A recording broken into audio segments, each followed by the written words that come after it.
Hai teman-teman, saat ini saya akan membahas tentang batas waktu penggunaan obat, yaitu beyond use date. Sebenarnya ada beberapa macam bentuk batas waktu penggunaan obat, seperti expired date, BUD, bad before, dan lain-lain. Namun saat ini kita fokus membahas BUD ya. Tapi tunggu dulu. Sebelum membahas BUD, terlebih dahulu saya akan menjelaskan tentang expired date atau tanggal kadaluarsa.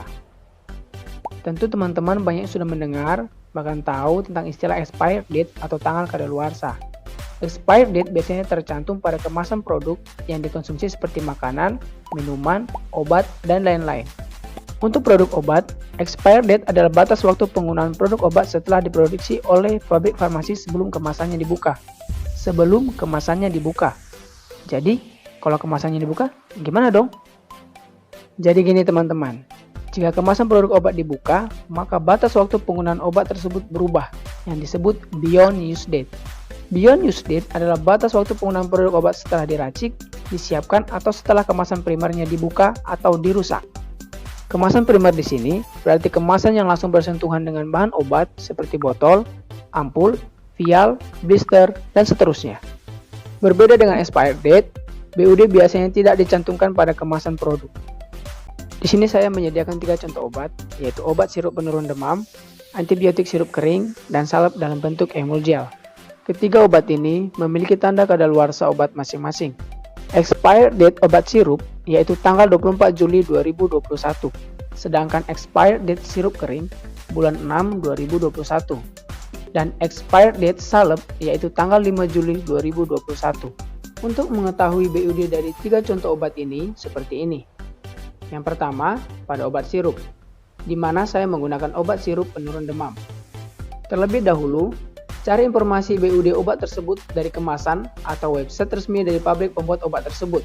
Jika tidak ada, maka kita menggunakan prinsip USP. Untuk sediaan obat yang menggunakan cairan non-steril, BUD-nya tidak boleh lebih dari 14 hari setelah kemasan primernya dibuka, dan obat berada dalam penyimpanan stabil terkontrol. Yang kedua, sirup kering, di mana saya menggunakan antibiotik sirup kering. Obat sirup kering terlebih dahulu harus dilarutkan menggunakan air biasa, atau biasa disebut rekonstitusi. Rata-rata, sirup antibiotik diformulasikan dalam sediaan sirup kering dengan tujuan menjaga stabilitas sifat bahan aktif antibiotiknya. Untuk obat antibiotik sirup kering ini, BUD-nya dicantumkan di kemasan botol seperti ini. Pada kemasan tersebut dicantumkan, BUD antibiotik sirup kering tidak boleh lebih dari 7 hari setelah rekonstitusi. Yang ketiga yaitu salep atau semi padat.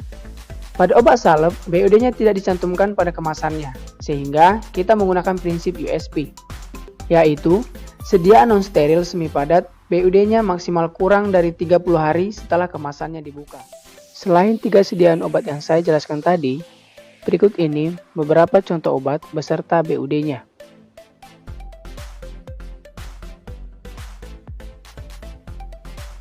Tapi teman-teman, ada hal yang harus diperhatikan di luar dari batas waktu penggunaan obat seperti BUD dan expired date, yaitu jika obat mengalami perubahan warna, bau, rasa, walaupun BUD atau expired date-nya masih lama, sebaiknya jangan digunakan lagi. Perubahan warna, bau, dan rasa obat bisa disebabkan oleh beberapa faktor seperti pengaruh lingkungan, dalam hal ini kelembapan, suhu, kontaminasi mikroba yang ada di udara, dan lain-lain. Untuk menjaga kualitas obat, kita harus perhatikan cara penyimpanan obat dengan benar, mencakup paparan sinar matahari, suhu, dan kelembaban penyimpanan. Untuk teman-teman yang menyimpan obat di rumah, perlu perhatikan hal ini ya. Simpan obat di tempat khusus berupa lemari, rak, laci khusus untuk obat, dan jauh dari jangkauan anak-anak. Simpan obat dalam wadah asli. Bila dalam blister, jangan dibuka dari blister, bila tidak akan diminum. Simpan obat di tempat yang terhindar dari paparan sinar matahari langsung, karena dapat merusak stabilitas obat. Teman-teman juga harus perhatikan, ada beberapa jenis obat yang harus disimpan pada suhu dingin, seperti suppositoria, insulin sebelum dibuka dari kemasan, tetes mata mini dos. Kemudian, jangan menyimpan obat di dalam mobil untuk waktu yang lama.